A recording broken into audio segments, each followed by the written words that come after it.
इस संसार का सबसे सर्वश्रेष्ठ, सबसे महान धनुर्धारी केवल वही होगा जिसमें देवराज इंद्र के वज्र का तेज, जो स्वयं इंद्र के अंश से जन्मा है, सबसे बड़ा, सबसे उत्तम, सबसे सर्वश्रेष्ठ धनुर्धर बनेगा हस्तिनापुर में शिक्षा ले रहा अर्जुन। तुम जैसा धनुर्धर ना कभी जन्मा था, ना जन्मा है और ना ही कभी जन्मेगा।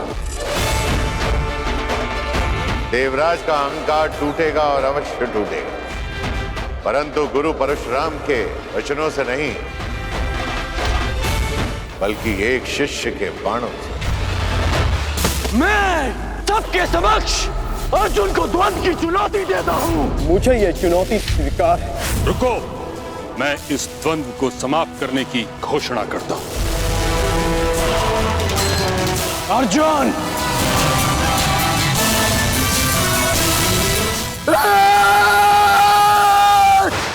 इतने व्यथित क्यों अर्जुन पुत्र? हूँ मैं व्यथित और तब तक रहूंगा जब तक कर्ण के साथ मेरा अधूरा द्वंद्व पूर्ण नहीं हो जाता। कर्ण से इतनी शत्रुता क्यों? क्योंकि वो सदा रुकावट बनकर मेरे मार्ग में आ जाता है। एक कारण बताइए, क्यों मैं उससे बैर ना रखूं? क्यों मैं उसके नाश के स्वप्न ना देखूं? क्यों मैं उसके हृदय को अपने बाणों से फेंक ना दूं? क्यों मैं उसके प्राण न ले लूं? तुम ऐसा नहीं कर सकते क्योंकि कर्ण तुम्हारा वास्तविक शत्रु नहीं है। उसे तुम्हारे सामने शत्रु बनाकर प्रस्तुत किया है।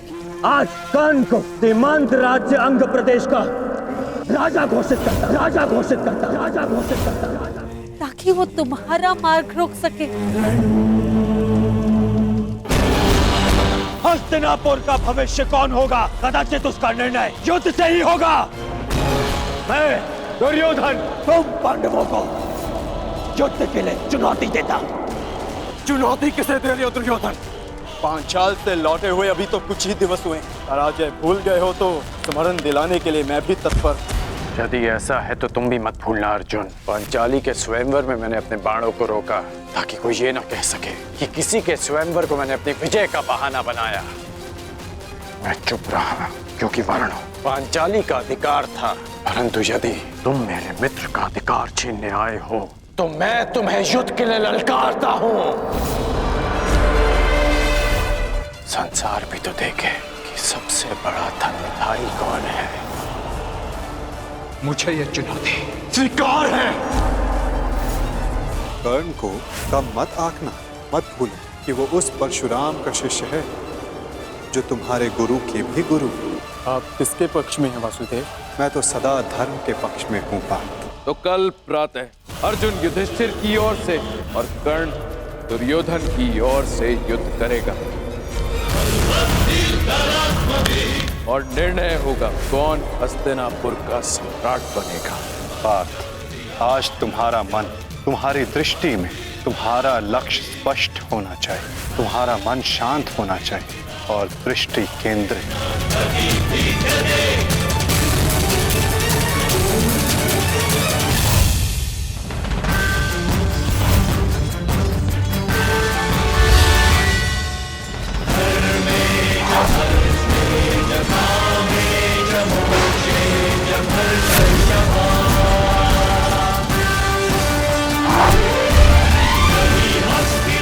ऐसा हीन प्रहार जो मेरे रथ को हिला भी ना पाया।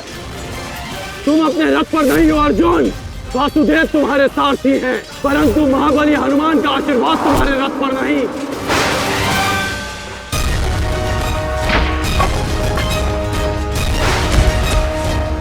चलो, मैं अभी भी पराजित नहीं हुआ हूं कर्ण। तुम इस प्रकार द्वंद्व छोड़कर नहीं जा सकते। युद्ध का नियम है कि महारथी ही महारथी के साथ द्वंद्व कर सकता है और तुम रथ विहीन हो, इसलिए मैं तुम्हारे साथ द्वंद्व नहीं कर सकता। पहले अपने रथ का पहिया सुधारो, फिर आकर मुझे युद्ध का आह्वान देना। चलो सत्यसेन। सावधान कर्ण।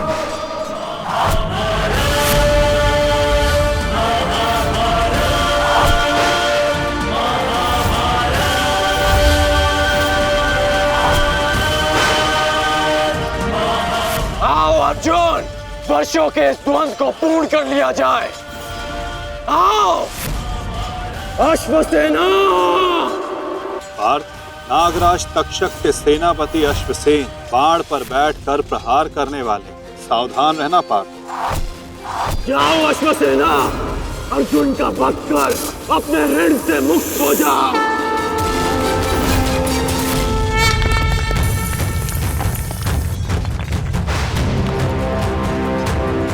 माधव, ये मेरे प्रहार की हार नहीं है, ये आपकी जीत है। पुनः आपने अर्जुन की रक्षा की, किंतु कब तक आप और भाग्य अर्जुन की सुरक्षा करते रहेंगे?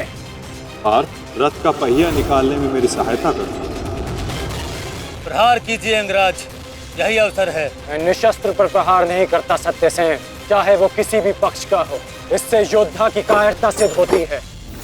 मैं राधे अंगराज कर्ण, कौरव सेना का सर सेनापति, सीधे अर्जुन को द्वंद्व का आह्वान देता हूँ।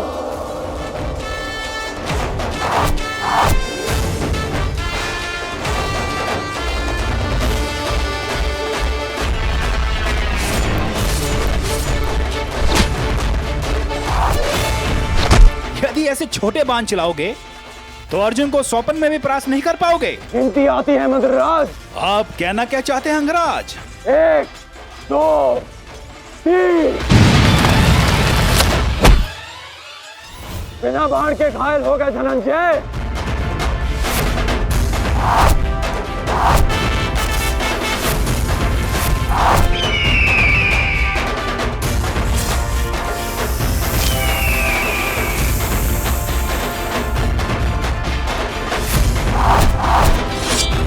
संपूर्ण बल से प्रहार करो। नहीं माधव, मैं आपको नहीं जाने दूंगा। सूर्यास्त होने को है, आज ये द्वंद्व समाप्त होकर रहेगा। समय आ गया है पार्थ, बाण संधान करो। प्रहार कीजिए अंगराज। मैं निशस्त्र पर प्रहार नहीं करता सत्यसेन, इससे योद्धा की कायरता सिद्ध होती है। माधव वो निहत्था है। यदि अंगराज के हाथों में विजय धनुष आ गया तो तुम कुछ नहीं कर पाओगे पार्थ। प्रहार करो पार्थ।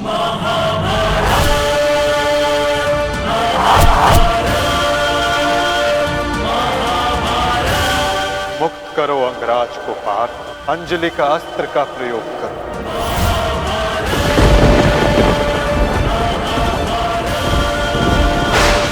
हे मृत्यु, तैयार यदि तू आने को। प्रसन्न मुखा, द्वार खुला है, तेरा स्वागत। प्रसन्न मुखा।